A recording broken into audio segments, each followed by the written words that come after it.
Hello friends, कैसे हैं आप सभी। तो जैसा आप सभी को पता है, इस चैनल पर हम सीटेट एसएसटी पेपर 2 की प्रिपरेशन अपने हैंडमेड नोट्स के थ्रू कराते हैं। तो आज का हमारा वीडियो भूगोल क्लास 7 का चैप्टर 5 जल है। तो इस चैप्टर में आज हम जल चक्र के बारे में जानेंगे और महासागरीय धाराएं, ठंडी धाराएं व गर्म धाराओं के बारे में जानेंगे और ज्वार भाटा एवं तरंगों के बारे में आज चर्चा करेंगे। और आप इस वीडियोस को देखने के बाद हमने इस चैनल पर क्लास 6 की एनसीईआरटी, हिस्ट्री, ज्योग्राफी और पॉलिटिकल साइंस कंप्लीट की हुई है। तो आप पहले उन्हें जाकर देखिएगा। इससे क्या होगा कि आपके कॉन्सेप्ट क्लियर होंगे और सीटेट में बहुत हेल्पफुल रहेगा आपके लिए। और अगर आप पेपर 1 ईवीएस की प्रिपरेशन कर रहे हैं तो ईवीएस के हमने इस चैनल पर पीवाईक्यू चलाए हुए हैं, आप उन्हें जाकर देख सकते हैं। नए हैं तो हमारा चैनल अभी सब्सक्राइब करें और अपने फ्रेंड्स के साथ ज़रूर शेयर करें। तो पहले हम चर्चा करते हैं जल चक्र। तो जल चक्र क्या होता है? सूर्य के प्रकाश जब धरती पर पड़ता है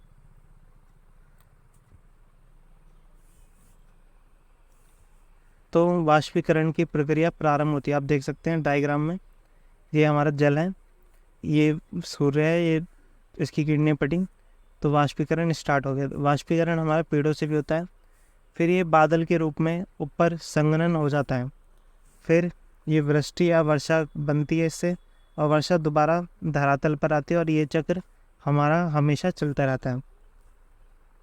तो इसकी डेफिनेशन देख लेते हैं।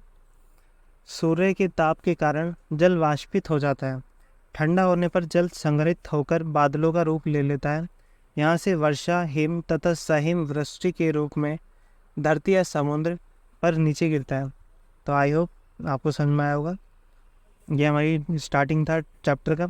आगे हम बहुत महत्वपूर्ण पॉइंट्स लाए हैं जो कि हमारे सीटेट में बार बार पूछे जाते हैं। तो सीटेट में ये भी पूछा जाता है कि एलिमेंट जल के स्रोत कौन कौन से हैं। तो ये इम्पोर्टेंट है सीटेट की दृष्टि से।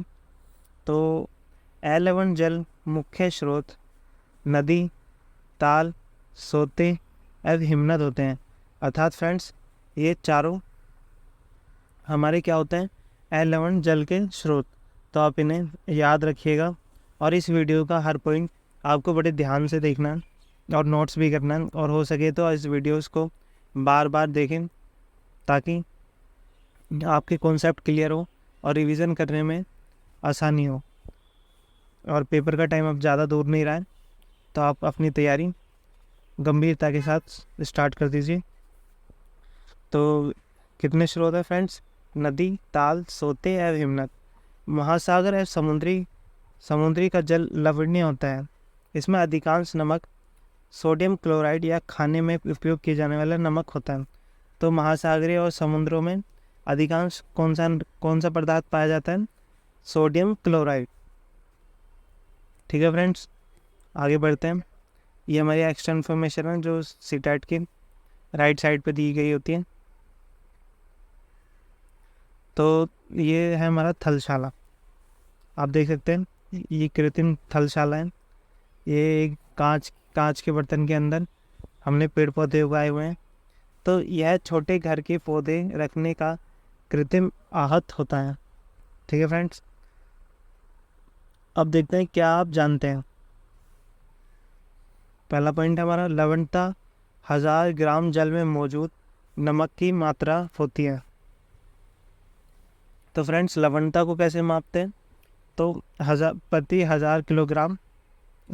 ग्राम जल में मौजूद नमक की मात्रा। हमारा सेकंड पॉइंट है, इजराइल की मृत सागर में 340 ग्राम प्रति लीटर लवणता होती है। तैराक इसमें पल्लव कर सकते हैं क्योंकि नमक की अधिकता इसे संघनन बना देती है। तो फ्रेंड्स, कितनी पाई जाती है इजराइल के मृत सागर में? तो 340 ग्राम प्रति लीटर। और अगर इसमें कोई जाता है तो इसमें ये डूबता नहीं है इंसान, क्योंकि इसमें नमक बहुत होता है और इसे संघनन बना देता है ये नमक। अब पढ़ते हैं मेन पॉइंट की तरफ। अब है हमारा महासागरीय गतियाँ। तो फ्रेंड्स, महासागरीय गतियों को हमने 3 प्रकार में बांटा गया है। कौन कौन सी? पहला तरंगे, दूसरा ज्वार भाटा, तीसरा धाराएं। तो देखते हैं, महासागरीय जल हमेशा गतिमान रहता है और महासागरीय गति को इस प्रकार वर्गीकृत किया गया है। तो अब ये तीन है, इनको तीनों को एक एक करके हम चर्चा करेंगे, सारे पॉइंट वाइज पढ़ेंगे, जिससे आपका टाइम भी बचेगा और आपको रिलेवेंट कंटेंट भी मिल पाएगा। और आप भरोसा रखिए, आप सीटेट पास करने के लिए हमारी वीडियो ही काफ़ी है आपके लिए। तो देखते हैं तरंगे। तो तरंगों के बारे में जानते हैं। पहला पॉइंट है हमारा, जब महासागरीय सतह पर जल लगातार उठता और गिरता रहता है तो इन्हें तरंगे कहते हैं। आपने देखा होगा नदियों की धारा हर समय चलती रहती है आगे पीछे, तो उन्हें क्या कहते हैं, तरंगे। ये सभी हमने एनसीईआरटी में से ही लिया गया है, हमारी तरफ से इसमें कुछ नहीं है। तो आप इन वीडियो पर भरोसा कर सकते हैं बिल्कुल। और आपको फिर भी भरोसा ना हो तो आप अपनी बुक्स उठाकर मैच कर सकते हैं। इसमें हर एक पॉइंट हमने लिया है जो कि हमारे सीटेट में पूछा जाता है। सेकंड, यह जब समुद्री सतह पर पवन बहती है तब तरंगे उत्पन्न होती हैं, और जितनी ही तेज़ पवन बहती है तरंगे भी उतनी ही बड़ी होती जाती हैं। तो फ्रेंड्स, तरंगों का उत्पन्न होने का क्या कारण है? तो इसका कारण होता है, जब पवन बहती है, अगर पवन बहुत तेज़ हुई तो धाराएं भी तेज़ होती हैं, और पवन मंदी हुई तो धाराएं भी धीमी होती हैं। आगे बढ़ते हैं, इसमें और पॉइंट है हमारे तरंगों में। जल में भूस्खलन के कारण 15 मीटर तक की ऊंचाई वाली विशाल ज्वारें तरंगे उठ सकती हैं, जिसे सुनामी कहते हैं। तो फ्रेंड्स, सुनामी की लहरें कितनी ऊंची होती हैं फ्रेंड्स? तो आंसर है हमारा 15 मीटर। और नेक्स्ट देखते हैं, सुनामी जापानी भाषा का एक शब्द है जिसका अर्थ है पोताश्रय तरंगे, क्योंकि सुनामी आने पर पोताश्रय नष्ट हो जाते हैं। तो फ्रेंड्स, सुनामी किस भाषा से लिया गया है? तो हमारा जापानी भाषा से लिया गया है। और इसका अर्थ क्या होता है? पोताश्रय तरंगे, मतलब जो तरंगे हमारी नावों को नष्ट कर देती हैं उन्हें क्या कहते हैं? पोताश्रय तरंगे। आई होप आपको अच्छे से समझ में आ रहा होगा और आपको इम्पोर्टेंट वीडियो लग रही होगी, क्योंकि हमने कुछ भी फालतू नहीं लिया इसमें, जो कि हमारे सीटेट में महत्वपूर्ण है, बस वही लिया है। और ये आप किसी कोचिंग से भी कंपेयर करके देख सकते हैं, हमारी वीडियो बेस्ट रहेगी। अब देखते हैं, तरंगों के बारे में जाना हमने, वो पहला था हमारा। अब सेकंड है हमारा ज्वार भाटा। तो देखते हैं ज्वार भाटा क्या है और क्यों आता है और इसकी विशेषताएं क्या क्या है। तो पहले देखते हैं, दिन में 2 बार नियम से महासागरीय जल का उठना और गिरना ज्वार भाटा कहलाता है। तो फ्रेंड्स, ज्वार भाटा क्या होता है? एक बार दिन में जल अपने तट को छोड़कर पीछे चला जाता है, तो उसे क्या कहते हैं? भाटा। और परंतु जब जल तट को भी डुबा दे तो उसे क्या कहते हैं? उसे कहते हैं ज्वार। तो दिन में 2 बार नियम से महासागरीय जल का उठना या गिरना ज्वार भाटा कहलाता है। आगे बढ़ते हैं, जब सार्वजनिक ऊंचाई तक उठकर जल तट के बड़े हिस्से को डुबा देता है तो उसे ज्वार कहते हैं। अभी मैंने बताया था, जब जल अपने अधिकतम ऊंचाई तक बढ़ जाए, इसे सार्वजनिक कर लेना। थोड़ी बहुत टाइपिंग मिस्टेक हो जाती है, बाकी कंटेंट आपका 1 नंबर का है। तो मैंने बताया था अभी, जब जल उठकर आगे बढ़ जाता है अर्थात तट को डुबो देता है तो उसे क्या कहते हैं फ्रेंड्स? ज्वार कहते हैं। आप इन्हें बार बार देखिए और याद करने की कोशिश कीजिए, वरना आप सीटेट में जब पेपर अटैम्प्ट फेस करते हैं तो तब बहुत कन्फ्यूज़न क्रिएट हो जाती है, क्योंकि सीटेट में 4 ऑप्शन दे देता है और फिर उसमें भी ऑप्शन देता है कि बी सी डी या फिर ये तीनों, तो बहुत कन्फ्यूज़न सी क्रिएट हो जाती है। उसके लिए आपको हमारी वीडियोस बार बार देखनी चाहिए ताकि आपको पेपर के टाइम तक अच्छी तरह से माइंड में सेट हो जाए। आगे देखते हैं, जब जल अपनी निम्नतम स्तर तक आ जाता है, अब तट से पीछे चला जाता है, तो उसे भाटा कहते हैं। ये मैंने आपको बताया था अभी। अब देखते हैं, ज्वार भाटा की हमने बात कर ली। अब देखते हैं हम उच्च ज्वार हमारा कब आता है और इसके क्या क्या फायदे होते हैं।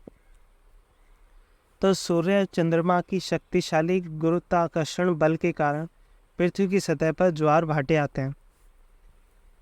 तो ज्वार भाटे के क्या कारण होते हैं? सूर्य और चंद्रमा की शक्तिशाली गुरुत्वाकर्षण बल के कारण। अगला देखते हैं, जब पृथ्वी का जल चंद्रमा के निकट होता है तो उस समय चंद्रमा के गुरुत्वाकर्षण बल से जल अभिकृषित होता है, जिसके कारण उच्च ज्वार आते हैं। तो फ्रेंड्स ये इम्पोर्टेंट है, आप याद कर लीजिएगा आप इसे कि उच्च ज्वार क्यों आते हैं। ये आते हैं हमारे चंद्रमा के गुरुत्वाकर्षण बल के कारण। तो एक लाइन का आंसर है किसके कारण? चंद्रमा के कारण। आगे बढ़ते हैं, उच्च ज्वार के कारण देख लिया हमने, ये सीटेट में भी पूछा जा चुका है कई बार। पूर्णिमा अमावस्या के दिनों में सूर्य चंद्रमा और पृथ्वी तीनों एक सीध में होते हैं और इस समय सबसे ऊंचे ज्वार उठते हैं। तो फ्रेंड्स सीटेट में पूछा जाता है कि सबसे ऊंचे ज्वार कब उठते हैं? तो जब सूर्य और चंद्रमा और पृथ्वी तीनों एक सीध में होती हैं। आप इसे पिक्चर के थ्रू समझ सकते हैं।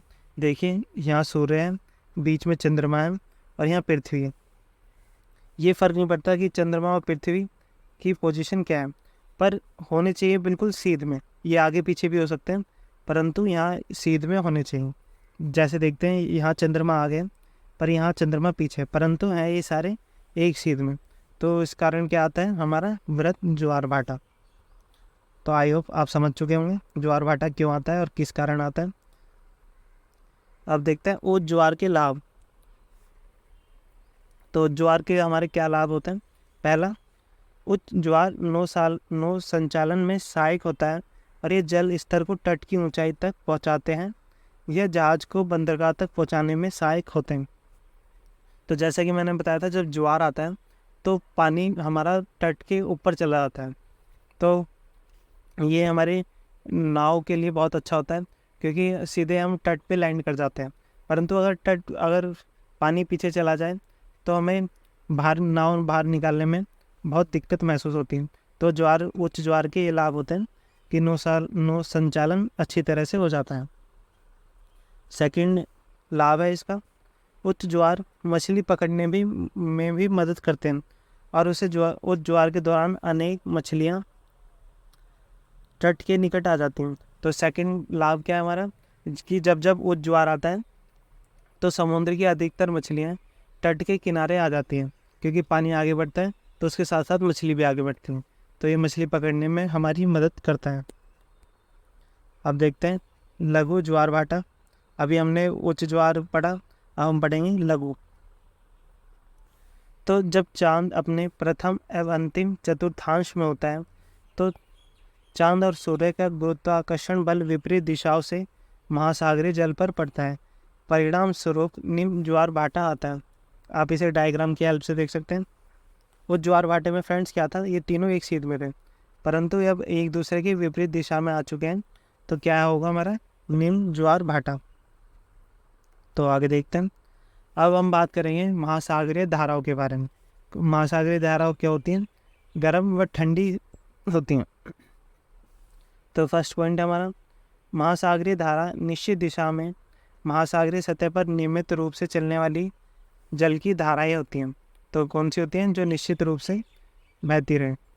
सेकंड पॉइंट है, महासागरीय धारा ठंडी व गर्म हो सकती हैं। कौन कौन सी फ्रेंड? दो टाइप्स होते हैं, ठंडी व गर्म। तो गर्म महासागरीय धाराएं देखते हैं। गर्म महासागरीय धाराएं भूमध्य रेखा के निकट उत्पन्न होती हैं और ध्रुव की ओर प्रभावित होती हैं। तो फ्रेंड्स इनकी क्या विशेषता है आप इन्हें याद रख लीजिएगा, ये बहुत इंपॉर्टेंट है हमारा। तो ये कहाँ उत्पन्न होती हैं? ये भूमध्य रेखा के निकट उत्पन्न होती हैं और ध्रुव की ओर प्रभावित होती रहती हैं। तो इसमें दो पॉइंट्स हैं, पहला कि ये भूमध्य रेखा के निकट उत्पन्न होती है और हमारा सेकंड है इसमें ये ध्रुव की ओर प्रभावित होती हैं। अब इसका उदाहरण देखते हैं गर्म धारा का। गल्फ स्ट्रीम गर्म जलधारा होती है। कौन सी फ्रेंड्स? Gulf stream. ये सीटेट में भी ये भी कई बार पूछा जा चुका है, आप इसका एग्जाम्पल याद रखिएगा। अब देखते हैं ठंडी महासागरीय धाराएं। ठंडी धाराएं ध्रुव या उच्च अक्षांश से उष्णकटिबंधीय या निम्न अक्षांश की ओर प्रभावित होती हैं। तो इनकी डायरेक्शन क्या होती है फ्रेंड्स? ध्रुव या उच्च अक्षांश से उष्णकटिबंधीय या निम्न अक्षांश की ओर। और उसका उदाहरण क्या है? हमारा उदाहरण है लैब्राडोर। तो हमारी ये लैब्राडोर ठंडी जलधाराएं होती हैं। तो गर्म जलधारा कौन सी थी? Gulf stream. और ठंडी हमारी लैब्राडोर। आगे बढ़ते हैं। महासागरीय धारा किसी क्षेत्र के तापमान को प्रभावित करती हैं।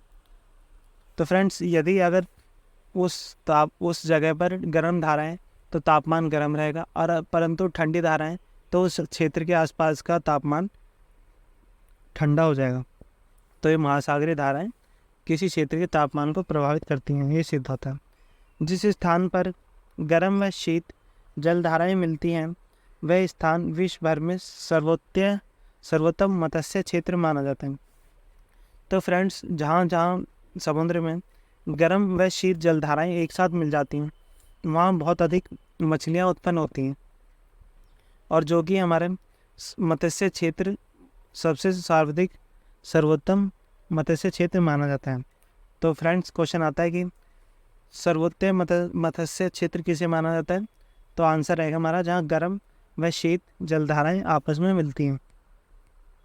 उदाहरण के लिए जापान के आसपास है और उत्तरी अमेरिका के पूर्वी तट इसके कुछ उदाहरण हैं। तो कौन कौन से? दो एग्जाम्पल है हमारा, एक तो जापान, दूसरा अमेरिका के पूर्वी तट। तो ये थी फ्रेंड्स हमारा चैप्टर नंबर 5। तो आई होप आपको हमारी मेहनत अच्छी लगी हो, और अपने फ्रेंड्स के साथ हमारी वीडियोस ज़रूर शेयर करें और हमारा चैनल सब्सक्राइब करें।